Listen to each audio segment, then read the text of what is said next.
दिए जैसे मन में आपके आगमन पर। इन्हीं शब्दों के साथ मैं आपको नए साल की बहुत बहुत शुभकामनाएं देती हूँ और मैं आशा करती हूँ कि आपका ये साल बहुत ही मंगलमय हो और आपकी सेहत बहुत अच्छी रहे। तो आज का ये जो कार्यक्रम है पुस्तक विमोचन एवं कवि सम्मेलन, ये TSM सेंट्रल स्टेट लाइब्रेरी आधारशिला साहित्यिक संस्था के साथ मिलकर कर रही है।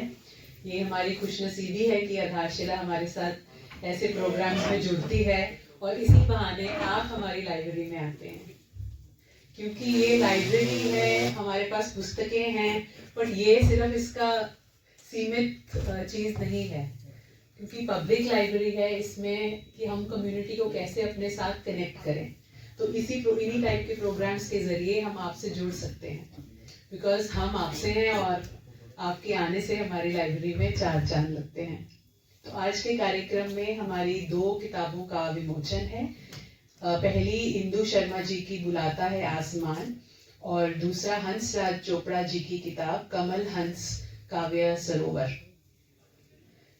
पुस्तक विमोचन के बाद कवि सम्मेलन है जिसमें हमारे आमंत्रित कविगण हैं श्याम स्तब्रे जी, चरणजीत चंदवाल जी, अशोक नूर जी, अनीता सुरभि जी, शमशेर साहिल जी, अंजलि सिफर जी, उषा पांडे जी, मयंक नारी जी और नेहा शर्मा जी।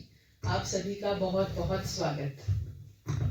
छुपी हैं अनगिनत चिंगारियां लफ्जों के दामन में, छुपी हैं अनगिनत चिंगारियां लफ्जों के दामन में, जरा पढ़ना कविता की ये किताब आहिस्ता आहिस्ता।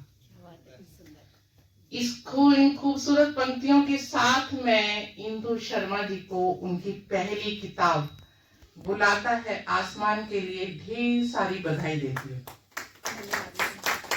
जो कि बाहर रहते हैं, उनकी किताब है कमल हंस काव्य सरोवर, उनकी भी किताब का विमोचन है। उनको भी बहुत सारी शुभकामनाएं, ढेर सारी बधाई। सादगी से अपने भावों व विचारों को कविता में ढाला है।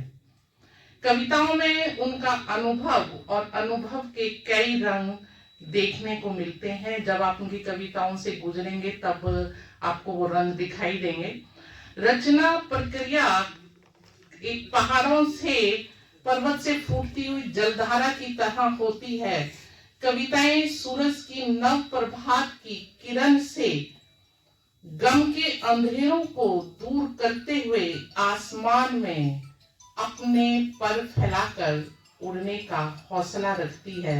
ये सब कुछ आपको इंदु जी की काव्य संग्रह में देखने को मिलेगा। तो मैं इंदु शर्मा जी को सबसे पहले उनके लेखन के लिए और भविष्य में खूब अच्छा लिखने के लिए ढेर सारी शुभकामनाएं देती हूँ। और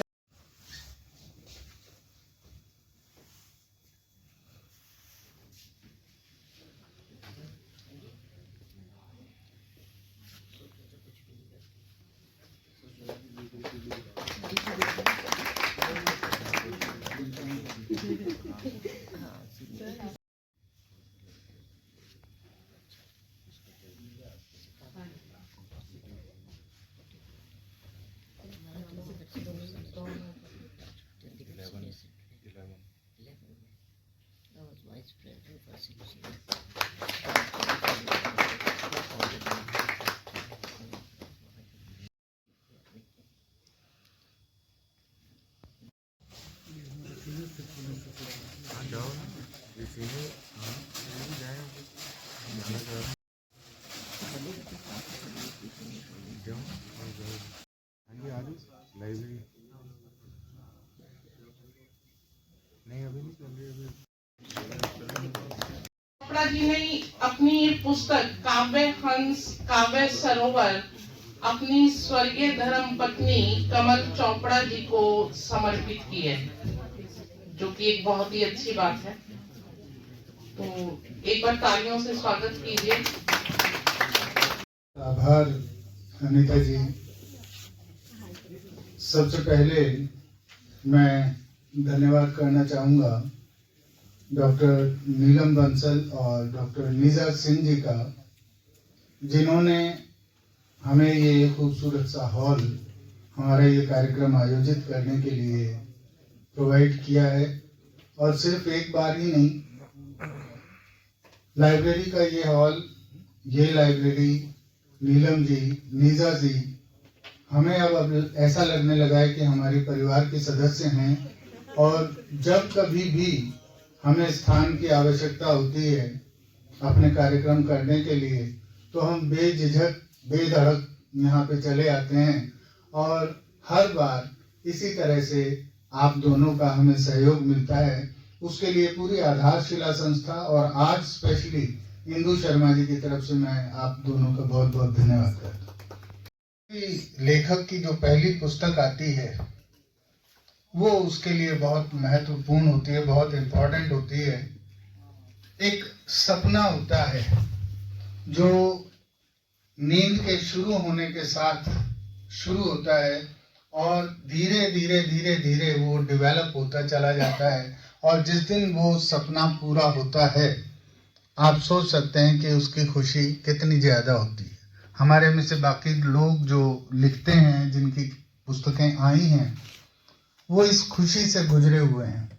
इंदु जी के लिए आज ये पहला अवसर है, लेकिन हम सब की ये दुआएं हैं कि ऐसे बहुत सारे मौके आएं और धीरे धीरे इंदु जी एक ऐसी अवस्था में पहुंच जाएं कि जहां बुक लाना उनकी आदत बन जाए, उनका ख्वाब न हो।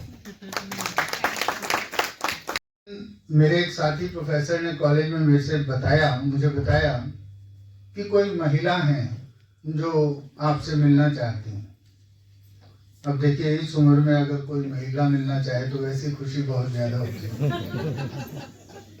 लेकिन बाद में ये पता लगा कि वो कविता लिखती हैं और कविता के संबंध में मुझसे मिलना चाहती हैं। तो मैंने फौरन उन प्रोफेसर साहब को कहा कि ठीक है, आप जिस तरह भी उनसे मेरा कांटेक्ट हो सकता है करवा दीजिए।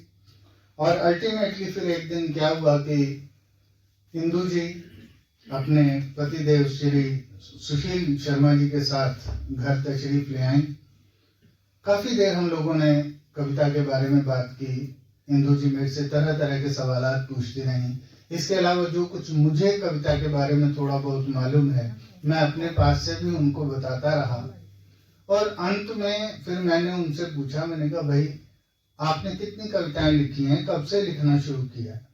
तो उन्होंने मुझे बताया कि अभी 2-3 साल ही हुए हैं जब मैंने लिखना शुरू किया है। क्योंकि ये एक बहुत बड़ा काम होता है।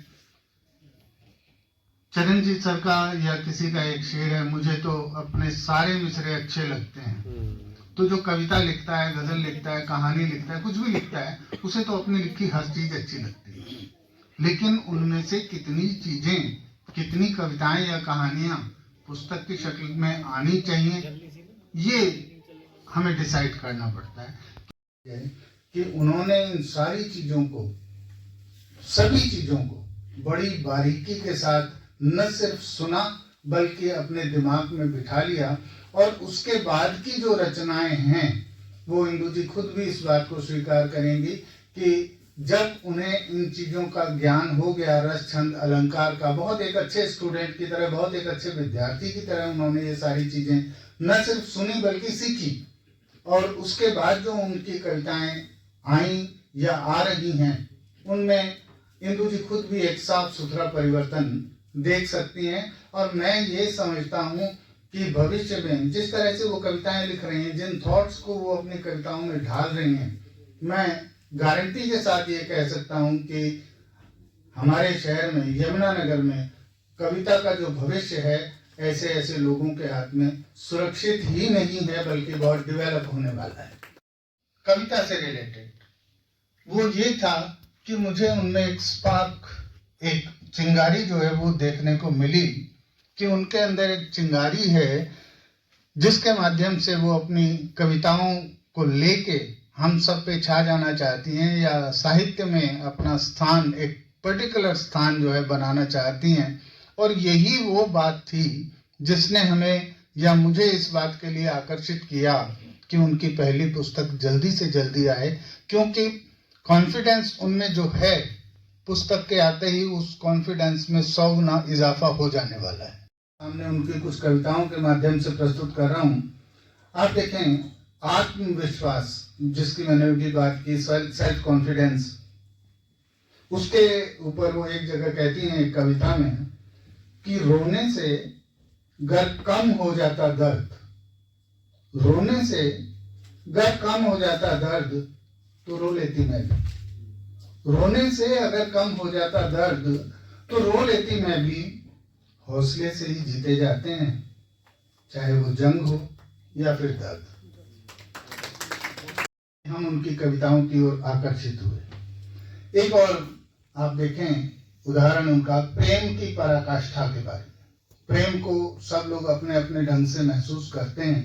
इंदु जी का अपना ढंग है, लेकिन उसको पढ़ने के बाद, इन पंक्तियों को पढ़ने के बाद मुझे लगता है कि शायद प्रेम की पराकाष्ठा का एक ठहराव, एक पड़ाव ये भी है। देखें कि ढलते ही सूरज के आगोश में तेरे घर कर जाऊं, ढलते ही सूरज के आगोश में तेरे घर कर जाऊं, आज तुझ में मैं, तुझ में तू होकर रह जाऊं। अब ये जो तुझ में से तू का सफर है ये आसान नहीं होता, लेकिन जो इस सफर को करने की बात कर रहा है कि तुझ में तू हो जाऊं, बहुत बड़ा काम होता है, बहुत लंबा काम होता है, और इसको करने की कवयित्री बात कर रही है। मेरी तरफ से उनको बहुत बहुत बधाई, और उम्मीद करता हूं कि इसी तरह से वो अपने इन लक्ष्यों में आगे बढ़ती रहेंगी। एक और, क्यों हम मौन का नकारात्मक विकल्प चुनते हैं हर बार, तो आइए एक नई शुरुआत करें, मौन के सकारात्मक पहलू को चुनें। ये बहुत बड़ी बात है कि एक ऐसी चीज जिसको आज तक नकारात्मक ही माना गया है, उसमें से वो सकारात्मकता ढूंढ के लाई है। एक बार पुनः उनको इन विचारों के लिए बधाई। और अंतिम एग्जाम्पल के तौर पे मैं एक कविता है उनकी, शीर्षक नहीं बताऊंगा, आप खुद पढ़ें, खुद इन पंक्तियों को किताब में ढूंढने की कोशिश करें, आपका आकर्षण बना रहेगा। उसमें फूल के माध्यम से आप जीवन की जो फिलॉसफी है, जीवन का जो दर्शन है, उसको हमारे सामने रखती हैं। आप कहती हैं कि फूल हूं मैं, फूल हूं मैं, महकना है फितरत मेरी, फूल हूं मैं, महकना है फितरत मेरी, कांटों के बीच भी मुस्कुराना है आदत मेरी, कांटों के बीच भी मुस्कुराना है आदत मेरी, आषाढ़ की जलती धूप, सावन में बारिश के थपेड़े, माघ की ठिठुरती ठंड, झेलता हूं रहकर मैं मौन। आषाढ़ की जलती धूप, सावन में बारिश के थपेड़े, माघ की ठिठुरती ठंड, झेलता हूं रहकर मैं मौन, बस इसी इंतजार में कि फिर से बसंत आएगा और मुझ पे यौवन लाएगा, कि फिर से बसंत आएगा और मुझ पे यौवन लाएगा। ये सीधे सीधे आत्मविश्वास की आवाज है जो सिर्फ एक फूल हमें दे सकता है, और फूल से हमें ये जो कॉन्फिडेंस है, ये जो हौसला है कि सावन अवश्य आएगा। If winter comes can spring be far behind, बड़ी मशहूर सी लाइन है ये शैली की कि can, if winter comes can spring be far behind, कि अगर सर्दी का मौसम आया है तो सावन क्यों नहीं आएगा। तो ये कुछ पंक्तियां थी जो मैंने कोट की थी उनकी इस पुस्तक में से, और ज्यादा पंक्तियां मैं आपको सुनाने वाला नहीं हूँ।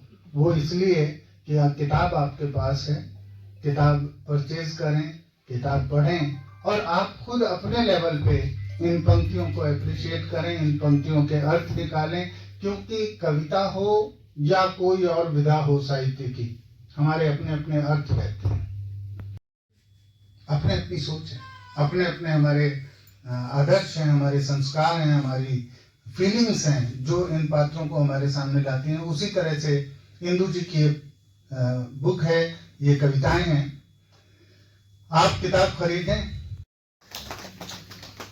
बुलाता है आसमान के साथ साथ उनकी समस्त अनुभूतियों, अभिव्यक्तियों और प्रयासों के लिए दिली शुभकामनाएं और शुभाशीष।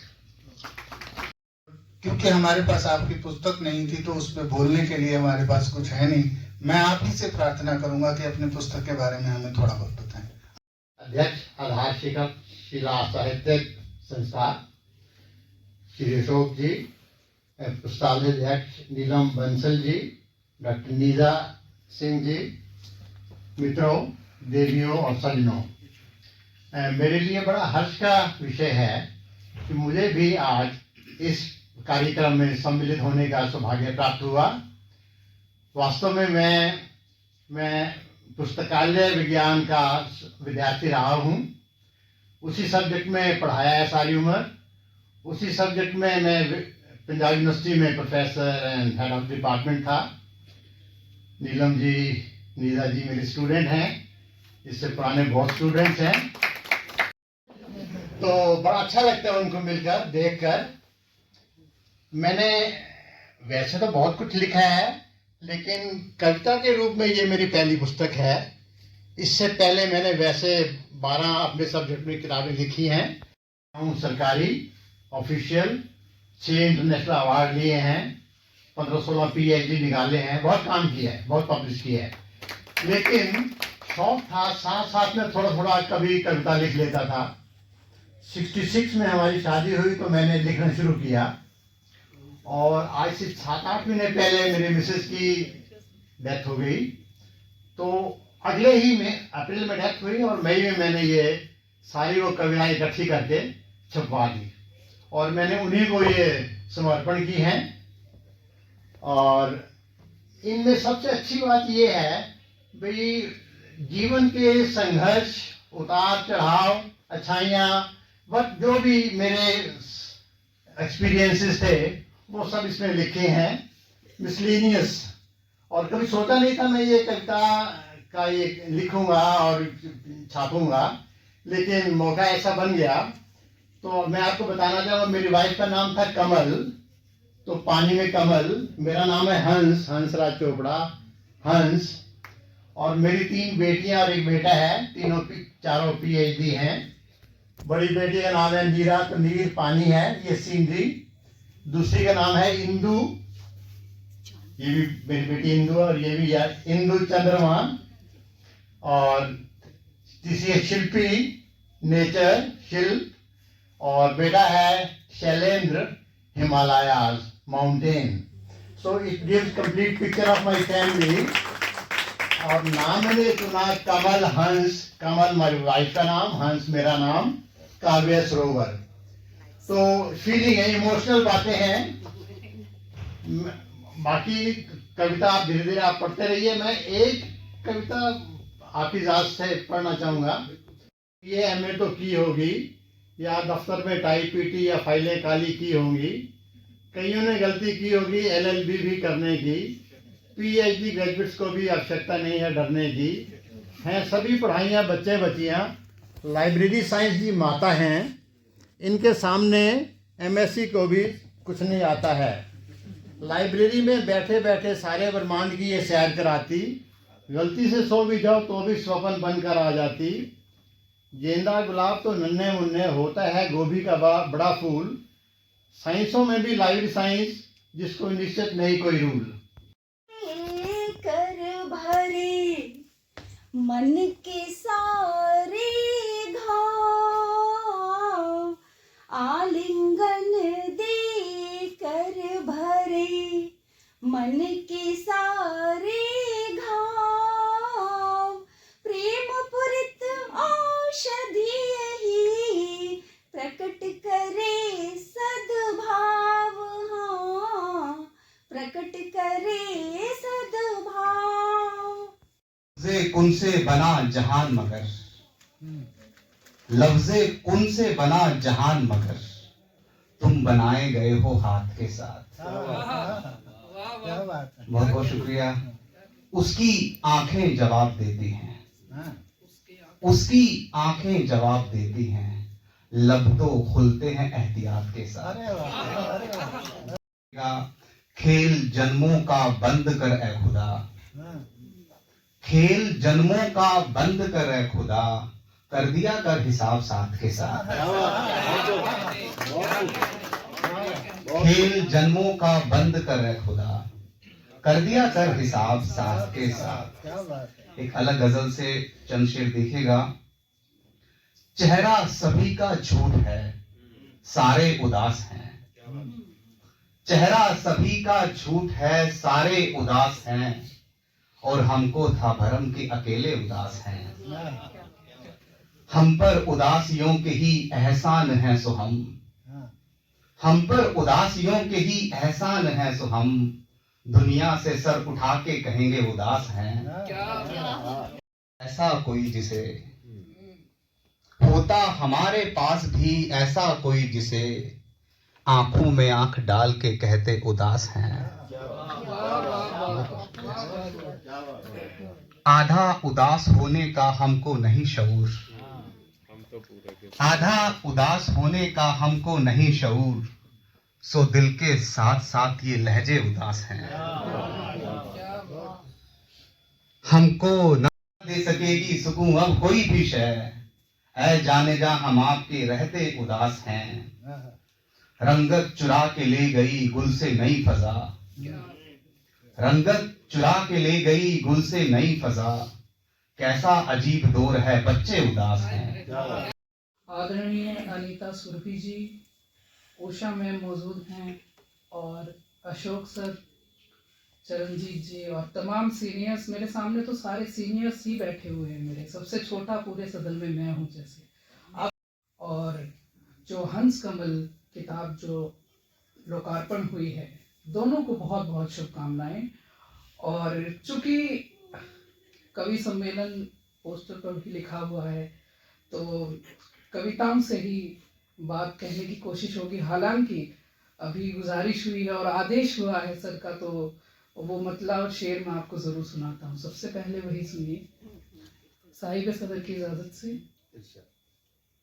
शेर के जिसके अंदर झील और सहरा होता है,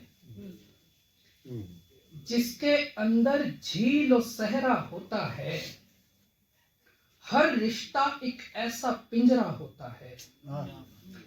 जिसके अंदर झील और सहरा होता है, हर रिश्ता एक ऐसा पिंजरा होता है। कीमत सुनकर किडनी की वैश्या बोली, कीमत सुनकर किडनी की वैश्या बोली, जिस्म क्या सच में इतना महंगा होता है। कीमत सुनकर किडनी की वैश्या बोली, जिस्म क्या सच में इतना महंगा होता है। आपको कविताओं की ओर लेकर चलता हूं। तो कविता की छोटी सी भूमिका ये है कि गुजरात में समंदर सूख जाने की वजह से एक सफेद मिट्टी का, नमक का एक तरह से पूरा अंबार खड़ा हो गया है, और उसकी वजह से उसे सफेद समंदर कहने लगे हैं। तो वहां पे एक समुदाय होता है, अगरिया समुदाय, जो सफेद मिट्टी से नमक खींचने का काम करता है। वहां से मैं कविता कहने की कोशिश करता हूं। और कविता का मर्म सिर्फ इतना है कि वो लोग जब जलते हैं तो उनकी अर्थी पूरी नहीं जल पाती। उनके बच्चे उनकी अर्थी से बचे हुए पांवों को निकाल के दफनाते हैं। वहां से कविता कहने की कोशिश है। आप कविता सुनिए। जब विलुप्ति की कगार पर है आदमी का नमक, जब विलुप्ति की कगार पर है आदमी का नमक, उस दौर में नमक जोतने में लगे अगरिया बंधुओं, कितना आसान होता जीना तुम्हारे लिए, यदि तुम भी मेरी ही तरह सरका कर टेबल से ले पाते नमक की डब्बी और छिड़क लेते बिना सोचे समझे कि कितनी पुश्तें चलाते हुए एक खंपारा, खंपारा होता है नमक खींचने के काम आता है, छिड़क लेते बिना सोचे समझे कि कितनी पुश्तें चलाते हुए खंपारा जा धसी है धरती के भीतर, खा लेते बिना सोचे समझे नमक कि कितनी लड़कियां कितनी माएं तड़पी हैं दिन भर माहवारी में, 1 टन नमक पर 40 रुपए कमाते हुए, कितना आसान होता जीना तुम्हारे लिए। आहिस्ता से मर पाते तुम भी, आहिस्ता से मर पाते तुम भी, यदि न होता तुम्हें स्किन कैंसर, आंखें न जलती, अल्सर न होता, हो जाते शिकार किसी एक्सीडेंट या बम धमाके के, कितना आसान होता मरना तुम्हारे लिए। वाह वाह। जब हमारा और हमारे कत्ल की तारीख देकर, हमारे कत्ल की तारीख देकर नहीं आया कभी कातिल हमारा। हमारे कत्ल की तारीख देकर, हमारे कत्ल की तारीख देकर नहीं आया कभी कातिल हमारा। बहुत शुक्रिया। एक गजल से कुछ शेर देख लें। फिर उनसे दिल लगाकर देखते हैं, फिर उनसे दिल लगाकर देखते हैं, नए रिश्ते बनाकर देखते हैं। फिर उनसे दिल लगाकर देखते हैं, नए रिश्ते बनाकर देखते हैं। बड़ा जरखेज है दामन तुम्हारा, जरखेज यानी उपजाऊ। बड़ा जरखेज है दामन तुम्हारा, कोई आंसू बहाकर देखते हैं। बड़ा जरखेज है दामन तुम्हारा, कोई आंसू बहाकर देखते हैं। और ये किसके नूर से रोशन है कमरा, ये किसके नूर से रोशन है कमरा, चरागों को बुझाकर देखते हैं। बस घबराता है मन, एकाकीपन में रमता है। जब भीड़ में घबराता है मन, एकाकीपन में रमता है। जब पढ़ना लिखना नहीं जरा, बस सजना अच्छा लगता है। जब मीठी खट्टी नजरों की काया अभ्यस्त नहीं होती, जब मीठी खट्टी नजरों की काया अभ्यस्त नहीं होती। जब मन की सारी उथल पुथल शब्दों से व्यक्त नहीं होती। जब आंखें सब कह जाती हैं, जब मीठी खट्टी नजरों की काया अभ्यस्त नहीं होती। जब मन की सारी उथल पुथल शब्दों से व्यक्त नहीं होती। जब आंखें सब कह जाती हैं, लब अक्सर चुप ही रहते हैं, उसको ही जवानी कहते हैं, उसको ही जवानी हो चुकी हैं। और ये एक विशेष बात बताना चाहूंगा कि जब आप सिर्फ 14 साल की थी तब उनका पहला उपन्यास पब्लिश हो गया था। 14 साल की उम्र में शायद हमें ठीक से अपने कपड़े पहनना भी नहीं आते थे। उस उम्र में आपका पहला उपन्यास जो है वो प्रकाशित हो गया था, जिसका अभी दूसरा संस्करण खुशकिस्मती से मेरे हाथों से दोबारा से पब्लिश हुआ है, मेरे सहयोग से पब्लिश हुआ है। मैं उन्हीं अनीता जी को मंच पर आमंत्रित करता हूं कि आप आएं और अपनी कविताओं से हमें नवाजें। अनीता सुरभि। बहुत ज्यादा तारीफ कर दी। अच्छा लगा सुनकर। अगली बार भी बुला लें। एक नज्म सुनाती हूँ। हर याद की अपनी एक शक्ल होती है, हर याद की अपनी एक शक्ल होती है। कोई अनमनी सी, कोई गेंदे के फूल सी रंग बिरंगी, कोई बेढंगी आकृति सी, कोई मन की गीली मिट्टी पर बने पद चिन्ह सी ऐसी अंकित हो जाती है कि जहन से जाती ही नहीं। कोई अनछुई हरी घास सी गीली, कोई याद रूप अरूप से परे मौन, बस हृदय को अकुलाते हुए। कोई नींद सी अलसाई स्वप्न से सजी धजी, कोई बरगद के अक्षय वट सी, कोई उजली धूप सी गुनगुनी, तो कोई याद बारिश की झड़ी सी बरसती। कोई चांद और बादलों के परे हृदय की सुदूर घाटियों में वास करती। कुछ तितलियों के परों सी मुस्काती, कुछ यादों से मन हरा हो उठता है। फिर से आस की कोपलें फूट पड़ती हैं, यादों के भीतर छिपी और यादें अनंत है, असीम है। का जो रंग है उनमें, वो हमने इस बार मतलब पहली बार सुना कविता में। जीवन और मृत्यु के साथ उन्होंने बताया, जो उन्होंने संस्कार में वो बताया कि वो बाद में नमक में दबा देते हैं, संस्कार पूरा नहीं हो पाता। तो एक बहुत तगड़ी जो है उन्होंने एक सच्चाई जो है सामने रखी। करण सहर कैसी देगी दाद, महफिल की मर्जी है किस पर कैसी देगी दाद, मुझको मेरे सारे मिसरे अच्छे लगते हैं। ये शेर देखिएगा।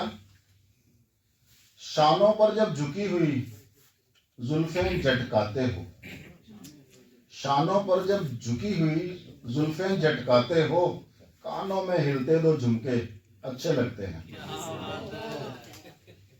जानम कितनी बार कहा है, जानम कितनी बार कहा है, खुलकर हंसा करो, जानम कितनी बार कहा है, खुलकर हंसा करो, गोरे गालों पर ये गड्ढे अच्छे लगते हैं। बेखबर हैं वो लोग जो कहते हैं कि कुछ नहीं, बेखबर हैं वो लोग जो कहते हैं कि तुम कुछ नहीं, अजी नादां है वो, अजी नादां है वो क्या जाने, ये रौन के महफिल तो हम ही से है, हम ही से है, ये रौन के महफिल तो हम ही से है, हम ही से है।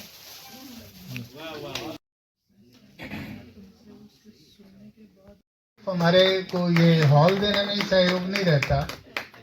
नीजा जी का जो स्वभाव है, जो नेचर है, हम बहुत ज्यादा बार नहीं मिले हैं, लेकिन मैं धन्यवाद करती हूँ आप सभी श्रोताओं का जो कि इतने मन से आप हम लोगों को सुन रहे थे। उसके लिए मैं कहना चाहूंगी, मानोगे क्या, मानोगे क्या, तुम हमारे लिए चांद सितारों से बढ़कर हो, आसमान के चांद को आसमान में ही टंगा रहे हैं। अगर आप बैठे हैं तो हम बोलते हैं, हमें आप सुनते हैं। और उसके बाद मैं धन्यवाद करती हूँ, दिल से आभार प्रकट करती हूँ निजा मैम का और नीलम बंसल जी का, जिन्होंने हमारे साथ मिलकर इतना खूबसूरत प्रोग्राम आयोजित किया और हमारा पूरा साथ देती हैं। और इंदु शर्मा जिन्हें, इनको एक बार फिर से बधाई अपनी पुस्तक के लिए। और अशोक नूर जी का, जिन्होंने इतने खूबसूरत ढंग से मंच को संचालित किया हमेशा की तरह, उनका भी दिल से आभार। बस और तो किसी का नहीं था। चंद्रवाल जी का बहुत बहुत धन्यवाद, उनका हार्दिक धन्यवाद कि उन्होंने इतने सुंदर ढंग से अपने इस जिम्मेदारी को संभाला। अच्छा, एक हमारे साथ ना अभी हमारे सेक्टर 18 के सामाजिक कार्यकर्ता अनूप सरीन जी बैठे हुए, मैं उनका भी धन्यवाद करती हूँ। वेदपाल आर्य जी का बहुत बहुत धन्यवाद, अजय सिंगला जी का और इनका तरसेम आर्य जी का, आप सभी का बहुत बहुत धन्यवाद। तो मैं एक बार जो सामाजिक कार्यकर्ता अनूप सरीन जी, उनको बुलाना चाहती हूँ मंच पर।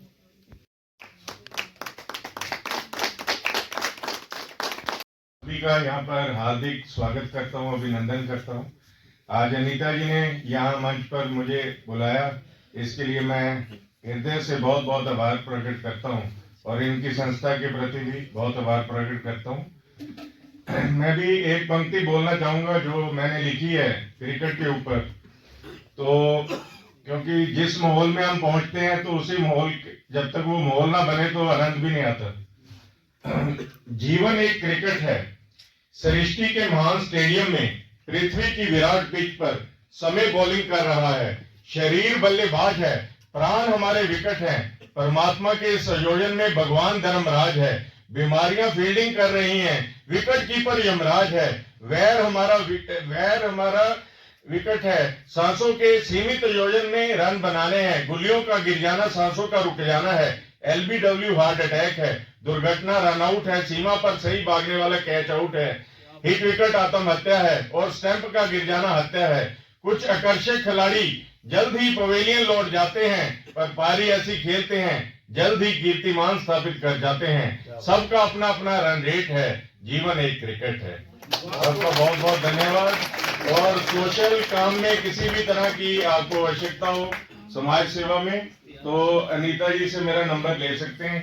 ठीक है, हर समय हमारी संस्था आपके लिए खड़ी है और किसी प्रकार की भी सहायता हो, किसी प्रकार की प्रॉब्लम आ रही हो, हम हर समय 24 घंटे आपके पास अवेलेबल हैं।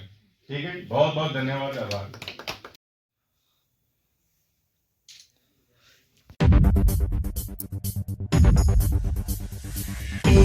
है।